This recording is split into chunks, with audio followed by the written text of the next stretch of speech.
How is everybody doing? Welcome back to another episode of The Banker Next Door. I am your host, Dr. Joe Berquist. Today is, I think, a great episode. I wanted to get everybody an M&A merger update, like what's going on in the merger and acquisition world in banking. And then also I had a review of a specific banking merger that was just announced. I thought there were just some interesting things in there that, for people who basically really don't know much about bank mergers, or maybe they're unfamiliar with how maybe banks might look at some of the numbers involved. I thought this would be a great example. So let's get into our S&P Global article here. So basically 2024 bank M&A deal tracker. So 33 deals worth a combined $4.92 billion announced in the third quarter. So U.S. bank M&A continued trending higher following 2023's deal-making drought, but transaction rates remain below average. The third quarter of 2024 saw 33 bank deals announcements with an aggregate deal value of $4.92 billion.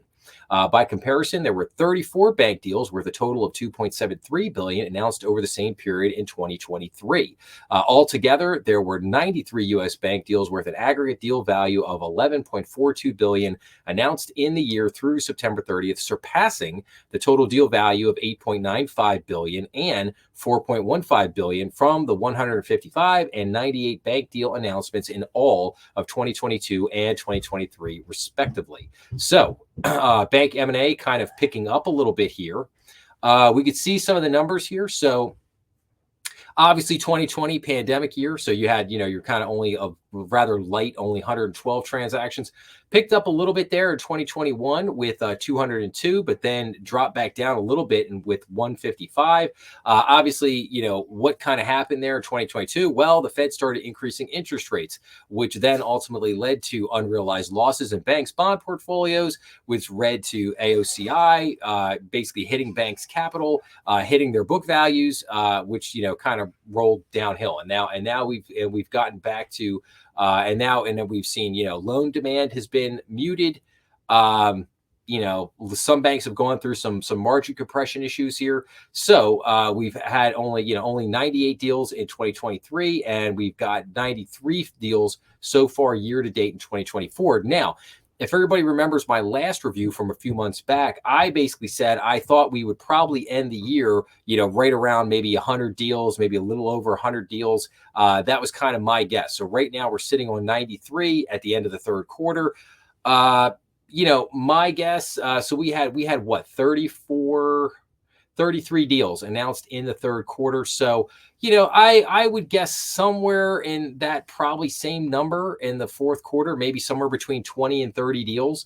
So if we get 20 more deals, that'll put us up to about 113 deals on the year. So probably put us in line with about the results from 2020. So I'm thinking it's probably going to be somewhere in that neighborhood, somewhere between 110 and 120 deals for the year.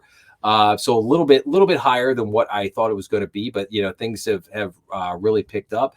But deal values though are still kind of lagging, as we've seen with a lot of the issues going on right now. But you can see here kind of like assets sold, deposits sold, median deal value to tangible common equity. And like I said, if you saw the episode that I just did 2 days ago on the Fed pivot, now we're in a rate reduction cycle. Will that help out the losses that are currently in the unrealized losses that are currently sitting in the bond portfolios of many banks, which again hits what's called the AOCI, which then hits the tangible book value, which means that the bank can't sell itself for as much money as it would like, because from an accounting function, when the bank sells, it has to liquidate those assets. It has to recognize those losses, hurts its book value.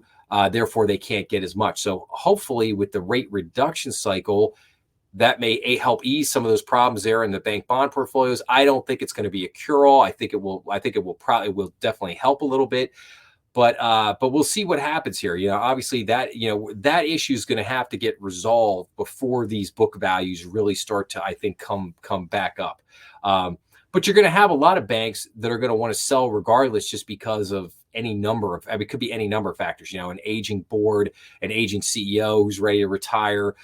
Maybe the bank feels like they can't compete, or if they try to compete, they have to spend too much on technology.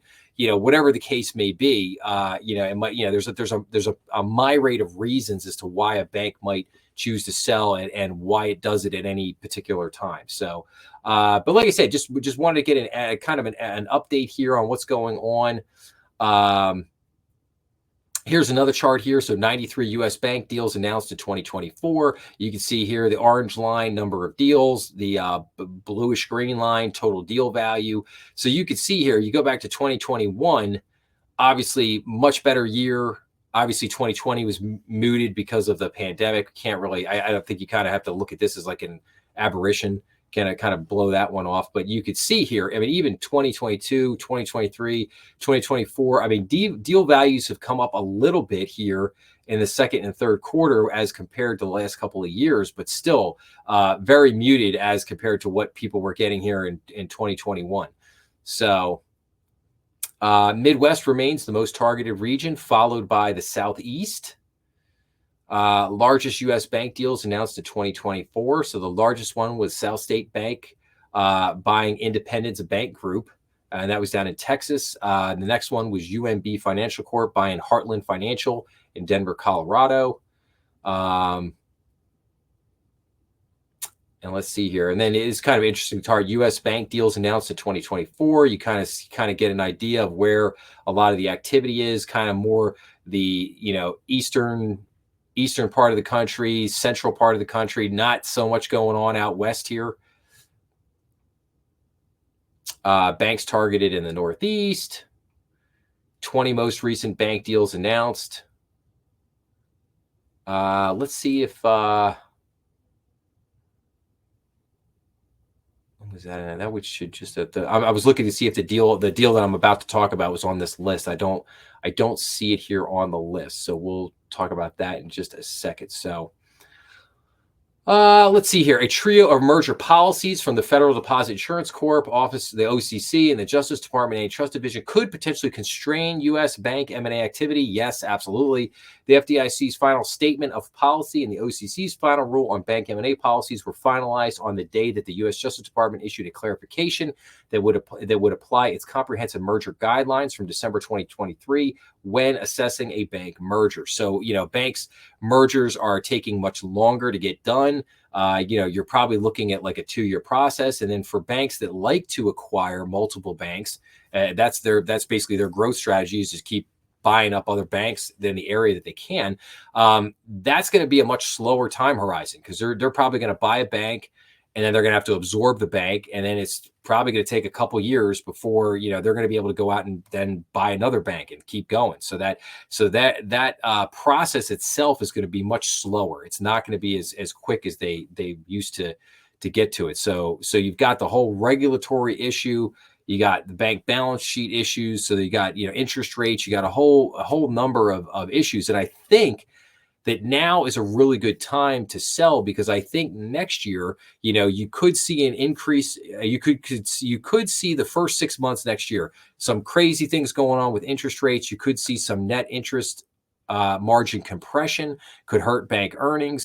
You could see, tick up in inflation.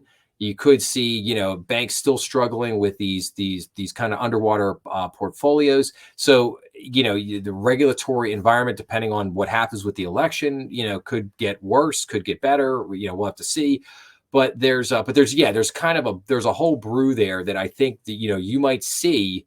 You could see a little bit more activity in the fourth quarter, because people might look into 2025 and say, especially December.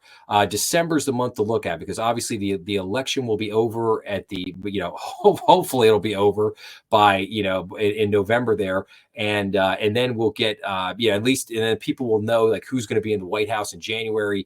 And then, at that point in December, you might see a lot of banks pull triggers on things before the end of the year. So anyway, okay, let's get into, so this is the article. So in Pennsylvania, you had these two banks. You had Traditions Bancorp and you had ACNB Bancorp basically decide to merge together. So Gettysburg-based ACNB Corp had been eyeing York PA-based Traditions Bancorp as a potential target for several years. As part of its efforts to further its pursuit, ACNB connected with Traditions in a variety of ways, according to a September 30th regulatory filing that provides background on the deal agreement between the companies. So ACNB engaged Traditions in its representatives with loan participations, golf outings, lunches, and social events. The filing notes, however, at none of these events or outings were any specific terms of a potential transaction between the two banks discussed. Traditions, which was founded in 2002, from time to time would have informal deal talks with Pennsylvania and Maryland-based financial institutions, but they never led to a formal offer. Traditions remained focused on maintaining its independence, but that changed in 2023 for many reasons. Most significant for Traditions, which relies heavily on mortgage banking income, was the rapid increase in interest rates. This resulted in a material increase in interest expense as depositors sought higher yields, and a material decrease in mortgage banking activity as mortgage refinancing and origination slowed because of higher interest rates, the filing said. So in other words, Traditions Bank, basically, they were basically a mortgage shop. They were, basically that was their primary business, was just doing residential mortgages. Again, I kind of taught, if you watched the Strategy Room live stream from last weekend, I kind of talked about this, how a lot of people see like a bank is a bank is a bank, but the reality is, banks are very different. Banks have very different strategies. They focus on different lines of business. They want to pursue different things for different rationale. And in this case, like I said, Traditions, their main strategy was just being a mortgage shop. They wanted to do a lot of residential mortgages. That was their business niche. That was their strategy. And you could see that interest rates basically killed their business in a certain respect. So they're sitting there going, okay, we've had margin compression. Earnings have really been impacted. And we gotta make a choice basically. So continuing on here. So the economic conditions strained liquidity and materially impacted Traditions' profitability for 2022 and the first half of 2023, according to the filing.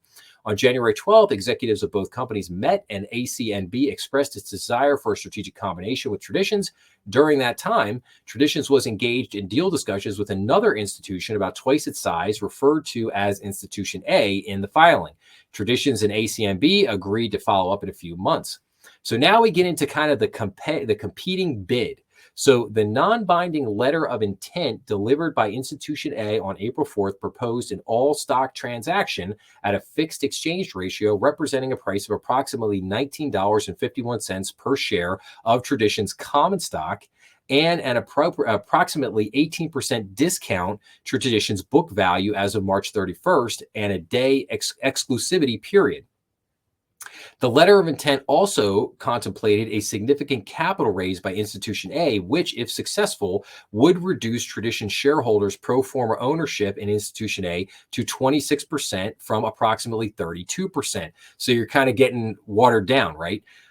Traditions rejected the offer by Institution A on April 18th due to several reasons, including significant executive execution risk and the fact that ACNB was highly interested in a combination and was viewed by the Traditions board as a preferred partner in an outright sales scenario. So now we get it. So that's the competing bid. And so for people that don't understand the process, basically non-binding letters of intent, that's the normal first step in the process. Okay, let's send over a letter of intent. Let's make the initial offer. Let's see, all right, here's what we're proposing. What do you think? And then you kind of kick off, further negotiations from there. So, and then you have the initial offer. So ACNB's initial indication of interest on May 10th proposed an all-stock transaction at a fixed exchange ratio, valuing Traditions common stock between $25.50 and $26.50 per share, with such an exchange ratio be determined based on the average daily trading price of ACNB common stock before the signing of the reorganization agreement. ACNB offered Traditions 3 seats on its board of directors and contemplated prominent roles with the combined institutions for the top executives of Traditions. In other words, they were going to allow some of Traditions board members to come on board, and they were going to allow some of their executives to get jobs with the new combined institution. The letter of intent, if accepted, would impose a 90-day exclusivity period on both parties. And again, the original proposal from Institution A was only for $19.51. This one was for $25.50 at $26.50 per share. Obviously, much more attractive. And obviously, for the Institution A, was not going to bring on any board members. They were probably good. They were just going to let all the executives go. Usually, again, a lot of these executives probably in their 40s, 50s, like probably still looking to look for a while or work for a while, probably still have families. So a lot of things to consider there. So now we're through the basically the letter of intent, the initial offer. Now we're into negotiations. So Traditions sought to obtain a higher price and wanted the exchange ratio to be set at the time of the non-binding indication of interest rather than the signing of the reorganization agreement to capture any upside movement in ACNB's stock price. The company wanted the offer to reflect a purchase price valuation of $28 per share, an exchange ratio reflecting pro forma ownership in the combined company of at least 20%. Necessitating an exchange ratio of approximately 0.7900. Initially, ACNB's position was that the exchange ratio would not be fixed and that Traditions' value would not be finalized until it completed the required due diligence. Later, the company said it would set the exchange ratio no later than August 1st. So now we have the updated offer. Negotiations continued until July 17th when ACNB communicated that it was willing to increase its offer to 0.7300 share of ACNB common stock for each outstanding share of Traditions common stock, but said it was unwilling to go any further given the premium being offered on the market price of Tradition stock, which closed at $16.25 on July 16th. Based on a closing price of ACBN common stock of $41.36 on July 16th, the exchange ratio represented a purchase price of $30.19 per Traditions share, a premium of 130% of Traditions' tangible book value and 17 times Traditions' trailing core earnings and pro forma ownership in the combined institution of 19.1%. So I think, again, this is a great example here of how these things work, how these things, you have these initial, conversations work out. But I think Traditions basically getting an exchange rate that represented $19 basically per share at a premium of 130%. I think they did pretty good considering kind of the situation the bank was in when they decided to sell, what was going on. It sounds to me like they did pretty good on this one. So, and then basically advisory fees. So, and then here's the other end of it. So any transaction, you're going to have lawyers involved. You're going to have investment bankers involved. So with the advisory fees, so here we had Stephens Inc., the financial advisor of Traditions in the deal, is entitled to receive a reimbursement of its expenses and a fee in the amount of 1.30% of the aggregate transaction value received by or on behalf of Traditions or its common shareholders at deal close, a significant portion of which is contingent upon the consummation of the proposed merger. Stephens also received a $250,000 fee from Traditions upon rendering its fairness opinion. Hooved Group received a fee of $250,000 from ACNB upon the delivery of its fairness opinion. Additionally, ACNB agreed to reimburse Hooved for certain reasonable out-of-pocket expenses and indemnify Hooved and its affiliates for certain liabilities that may arise owing to its engagement with the company. The fee paid to Piper Sandler and Company, ACNB's financial advisor, was not disclosed. So, lesson learned here, the financial advisors get paid very handsomely for doing this business. So for all you high school and college kids out there that might be looking for a good career, getting in with a law firm or an investment bank that does these kind of M&A deals, highly lucrative. These deals take time and they're very difficult to put together and they can blow up in a minute. But if you can pull them off, it's a good line of business to be in. So, okay. And then this just goes into like fairness opinion analysis of selected recent transactions. We're not really going to get into all that. And I just think that whatever. Yeah. So I just really like this. I wanted to share this with everybody because I thought this was just a really good example of kind of like how this process plays out. I thought this was a great little article here to, you kind of start out with looking at the different banks. Maybe when one bank decides they want to sell, they probably get a competing offer from another bank, which they did here. Institution A comes forward. And basically how you start this out, you get a letter of intent, and then you kind of go back and forth a little bit. Then you get the initial offer, and then you kind of continue on with the negotiations. You try to, again, you're trying to garner the best deal, best premium you can, the best situation for your board members and for your executive team, and hopefully the other employees of the bank. You work out kind of an updated offer, and then you agree upon it, and then you close. But then you also have to have an opinion of. You have to have a fairness opinion on the bank. Basically, in other words, is everything on the up and up? You also have to have a due diligence period. You got to have somebody go in and check all the books, make sure everything looks right, that everything is okay. And then obviously, like I said, you have your third parties. You have your investment bankers, you have your law firms that are involved in this. And every bank has to be, you have to have these people representing you. And then you kind of go from there and you get the deal done. But like I said, I just thought this was a really good example. So hopefully everybody got a lot out of this episode as we, like I said, updated everybody on the kind of current situation in bank M&A merger market, gave you an example there of a very recent transaction that was just announced I think this was just announced on October 8th. Or maybe it was September 3rd. Well, it doesn't matter. It was recently announced.